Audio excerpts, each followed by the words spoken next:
শীতকালে ভোর 6টার সময় একদম কুয়াশার ভিতরে প্রাইভেট পড়তে গিয়েছিলেন আমার আপু ভাইয়ারা কখনো? আর ছোটবেলাতে আমাদের সময়টাতে রোস্ট জিনিসটা ছিল একদম ভিআইপি খাওয়ার। বছরে হয়তো 1-2 বার আমরা খেতে পারতাম, তাও কারো বাসায় গেলে বা বাসায় খুব ভালো মেহমান আসলে। আর এখনকার যুগে রোস্ট পোলাও ডাল ভাত হয়ে গেছে। আসসালামু আলাইকুম, সবাই কেমন আছেন? আশা করছি সবাই ভালো আছেন। সকালবেলা ভোর 6টার সময় যখন আমি কলেজে উঠতাম, প্রাইভেট পড়তে যেতাম, মানে কেন যেন বিরক্ত লাগতো না। আসলে তখন কেন লাগতো না বলেন তো? বান্ধবীদের সাথে গল্প করতে করতে যেতাম, রাস্তাঘাটে কেউ থাকতো না, একদম মনে হচ্ছে আমরাই আর শুধুমাত্র যারা ব্যায়াম করে তারা। কি যে শীতের ভিতরে কি কষ্ট করতাম, আর সেটা যে এত ভালো লাগতো। মাঝে মাঝে এখন শীত আসলে অনেক বেশি মিস করি। আর আজকে হচ্ছে একটু আজকে 2 দিন আমার কি হয়েছে জানি না, কি মন যা চায় তা এলোমেলো করে রান্না করতেছি কোনো প্ল্যান ছাড়া। তো এইদিকে হচ্ছে আজকে যে মানে বৃহস্পতিবার, এটা আমি ভুলেই গেছিলাম। তো আমি ভাবছি হয়তো মঙ্গলবার এরকম আর কি। তা আমি আমার খুব রোস্ট খেতে মন চাচ্ছিল, তো আমি রোস্টের জন্য হচ্ছে মুরগি ইলিশ মাছ ভিজিয়েছি। এখন আমার ছেলে বলতেছে আমি আজকে তো বৃহস্পতিবার, আজকে তুমি রোস্ট করো কেন? আমি কালকে রোস্ট করবো। আমি আয় হায়, আর রাত্রে তো আমার ভাইও আসবে, তো ও তো আবার দেখা গেছে এসে ওর একটা আলাদা বিষয়। রাত্রেবেলা আপনাদের ভাইয়াকে আর বাচ্চাকে ডিম টিম ভেজে দিলে বা আমরা যা রান্না করি এটা হলেই হলো। তো এইদিকে হচ্ছে যাই হোক, আমি আগে হচ্ছে চিংড়ি মাছ ভুনা করলাম। এই চিংড়িটা হচ্ছে আমার আম্মু গ্রাম থেকে পাঠিয়েছিল, এইটুকু ছিল। তো এইটুকু চিন্তা করলাম আমার ভাই যেহেতু রাতে আসবেই, তো ওর জন্য হচ্ছে একটু ভুনা করে রাখি, আপনাদের ভাইয়া আর আমার ভাই রাত্রে মজা করে খাবে। আর এইদিকে হচ্ছে আর ইলিশ মাছের মাথা লেজাগুলো দিয়ে একটু আলু করে একদম কষিয়ে একটু মানে মানে ইয়ে করছিলাম, ঝোল করিও নেই আবার মাখা মাখাও করি নাই। এইটা কিন্তু খেতে বেশ মজা, আপনাদের ভাইয়া খুব পছন্দ করে এটা, তো তার পছন্দের একটা আর আমার ভাইয়ের পছন্দের একটা করলাম। আর এইদিকে হচ্ছে আমার খুব রোস্ট পোলাও খেতে মন চাইছে, কেন জানি না, আল্লাহ জানে মরে টরে যায় কিনা।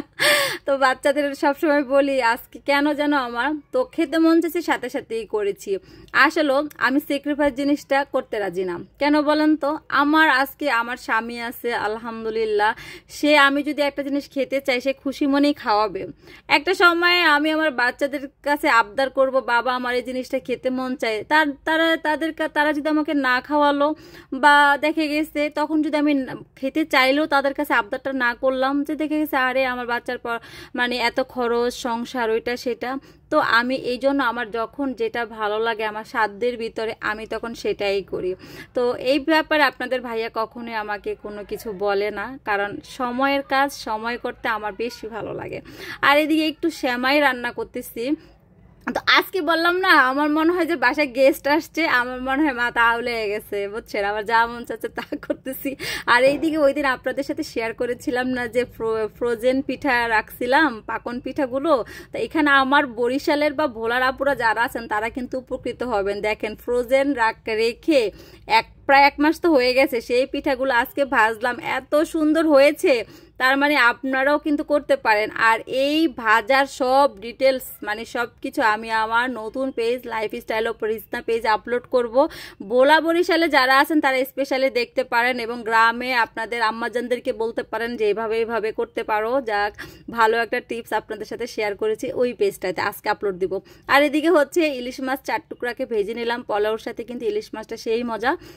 আর এদিকে যে বললাম না রোস্ট মুরগি, মানে পুরো বাসায় আমার আজকে একটাই মুরগি ছিল। হ্যাঁ, বাসায় সব মুরগি শেষ হয়ে গেছে, মোট কথা বাসায় মাংসই শেষ। তো একটা মুরগি ছিল অনেক আগের, তো এটা রোস্টের জন্য আনা ছিল। তো আমি চাচ্ছিলাম এটাকে একদিন আস্ত বারবিকিউ করব, তো আর করা হয় নাই। তো এইদিকে হচ্ছে এটাকে করে নিলাম। আর আসলে ছোটবেলাতে মানে আমরা তো গ্রামে বড় হয়েছি, রোস্ট জিনিসটা খুব অনেক ভিআইপি লেভেলের মেহমান আসলে তাদের জন্য করতো, বা কারো বাসায় গেলাম তাও খুব নতুন হলে করতো, বা বিয়ে দিতে এমনিতেই পোলাওটা বেশি করা হতো। হাঁস মুরগি, তারপরে আপনার দেশি মুরগির ডিম, হাঁসের ডিম, এগুলো কিন্তু সপ্তাহে 1-2 বার খাওয়াই হতো, বা অনেকদিন বেশিও খাওয়া হতো, কারণ নিজের মা হতে হাঁস পালতো, মুরগি পালতো।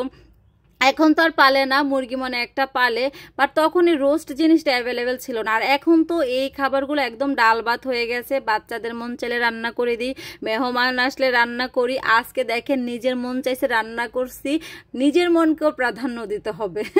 তো এইদিকেই তো আলহামদুলিল্লাহ আপনাদের সাথে গল্প করতে করতে আমার সবগুলো রান্না এলোমেলো রান্নার ভিডিও সব রান্না শেষ হয়ে গেছে আলহামদুলিল্লাহ। আর একটু মিক্সড সালাদ করব, সেটা খাওয়ার সময় করব, এই জন্য আর মাখলাম না, আমি গুছিয়ে রাখ রাখলাম। তো আমার ভিডিওটা কেমন লাগলো অবশ্যই জানাবেন, যদি ভালো লেগে থাকে বা ভিডিওটা শেয়ার করে আমার পাশে থাকবেন। আসসালামু আলাইকুম।